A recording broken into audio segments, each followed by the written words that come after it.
नमस्कार मित्रों, कैसे आप सब। आशा करते हैं कि बढ़िया होंगे, मज़े में होंगे। मित्रों, आज मैं आप लोगों को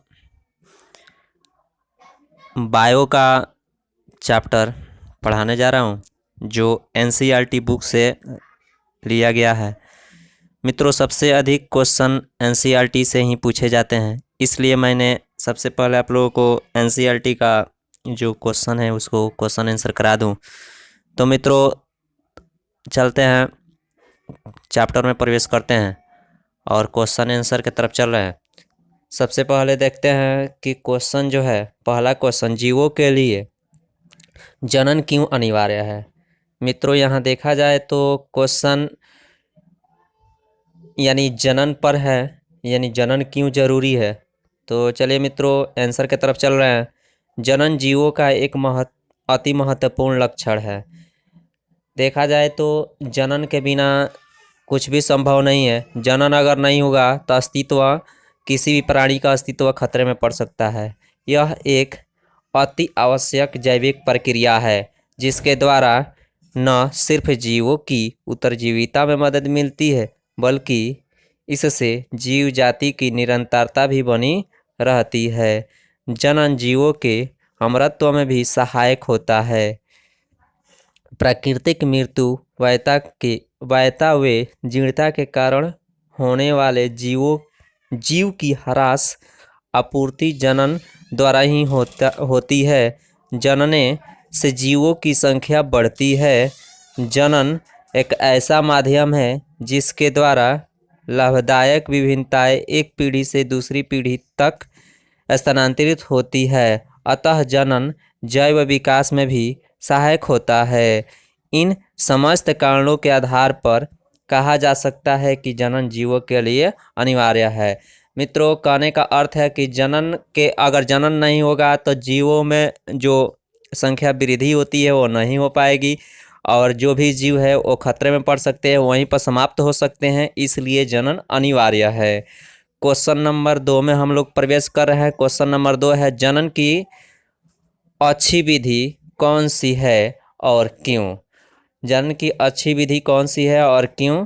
चलिए आंसर की तरफ प्रवेश कर रहे हैं।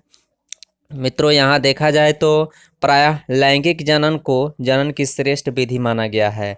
जो सेक्सुअल रिप्रोडक्शन होता है वो सबसे अच्छी विधि माना जाता है। लैंगिक जनन के दौरान गुणसूत्रों की अदला बदली होती है, जिससे युग्मकों में नए लक्षण विकसित होते हैं तथा नए जीव का विकास होता है जो अपने जनकों से भिन्न होता है। अतः लैंगिक जनन जैव विकास में सहायक होता है। लैंगिक जनन के द्वारा जीवों के जीवित रहने की अवसर अधिक होते हैं, क्योंकि आनुवांशिक विभिन्नताओं के कारण जीव अधिक क्षमतावान होता है। लैंगिक जनन में जीवों की संख्या भी बढ़ती है। अतः लैंगिक जनन की सबसे अच्छी विधि है। मित्रों, जहाँ तक के बात है लैंगिक जनन की, तो लैंगिक जनन से देखा जाए तो संख्या भी अधिक होती है और जीवन जो होता है लंबा होता है। इसलिए सबसे अच्छी विधि जो माना जाता है लैंगिक जनन को ही माना जाता है। अब क्वेश्चन नंबर 3 में प्रवेश कर रहे हैं। अलैंगिक जनन द्वारा उत्पन्न हुई संतति को क्लोन क्यों कहा गया है। अलैंगिक जनन द्वारा जो संतान उत्पन्न होता है उसे क्लोन क्यों कहा जाता है। तो मित्रों, यहाँ आंसर की तरफ चल रहा है। आकारिकीय आनुवांशिक रूप से देखा जाए तो मित्रों, यहाँ उसकी आकृति है या आनुवांशिक रूप से, तो जो दोनों से एक समान जीव जो होते हैं क्लोन कहलाते हैं। यानी उसकी आकृति और आनुवांशिक रूप एकदम बिल्कुल समान होते हैं, इसीलिए उसको क्लोन कहा जाता है। अलैंगिक जनन द्वारा उत्पन्न संतति आनुवांशिक या आकारिकीय रूप से अपने जनक के एकदम समान होते हैं, अतः इसे क्लोन कहा जाता है। यानी अलैंगिक जनन द्वारा जो भी संतान जन्म लेता है तो वह बिल्कुल अपने माता या पिता के समान होता है, इसलिए उसे क्लोन कहा जाता है। अब क्वेश्चन नंबर 4 में प्रवेश कर रहे हैं। लैंगिक जनन के परिमाण स्वरूप बनी संतति के जीवित रहने के अच्छे अवसर होते हैं। क्यों? क्या यह कथन हर समय सही होता है? चलिए मित्रों, क्वेश्चन के आंसर की तरफ चलते हैं। लैंगिक जनन के दौरान गुणसूत्रों का विनिमय होने से आनुवंशिक विभिन्नताएं उत्पन्न होती है।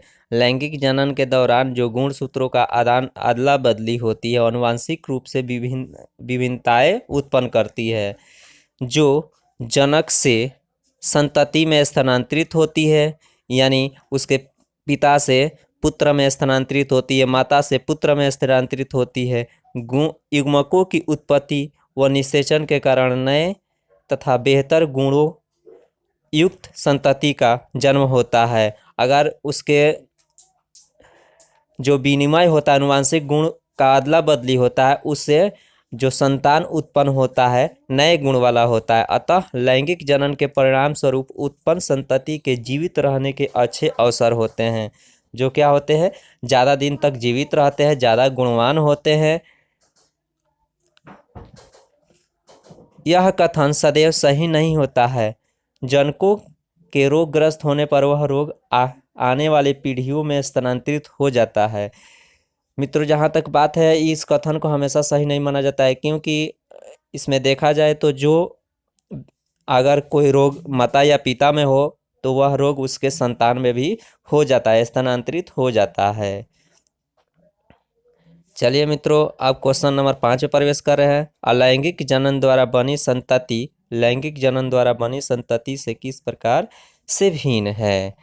मित्रों, इसका आंसर होगा अलैंगिक जनन द्वारा उत्पन्न संतति आनुवंशिक और संरचनात्मक रूप से जनक के समान होती है। यानी अलैंगिक जनन द्वारा जो संतान उत्पन्न होता है वो बिल्कुल अपने माता या पिता के समान होता है, अर्थात अपने जनक का क्लोन होती है। इसके विपरीत लैंगिक जनन द्वारा उत्पन्न संतान आनुवंशिक रूप से जनक से भिन्न होता है। यानी लैंगिक जनन से जो संतान होता है वो अपने माता पिता से भिन्न होता है, परंतु अलैंगिक जनन में बिल्कुल अपने माता पिता के समान होता है। चलिए मित्रों, क्वेश्चन नंबर 5 तक ही इस वीडियो में रहने देते हैं। अगला जो भी क्वेश्चन है मैं अगले वीडियो में प्रोवाइड कराऊंगा। तब तक के लिए जय हिंद।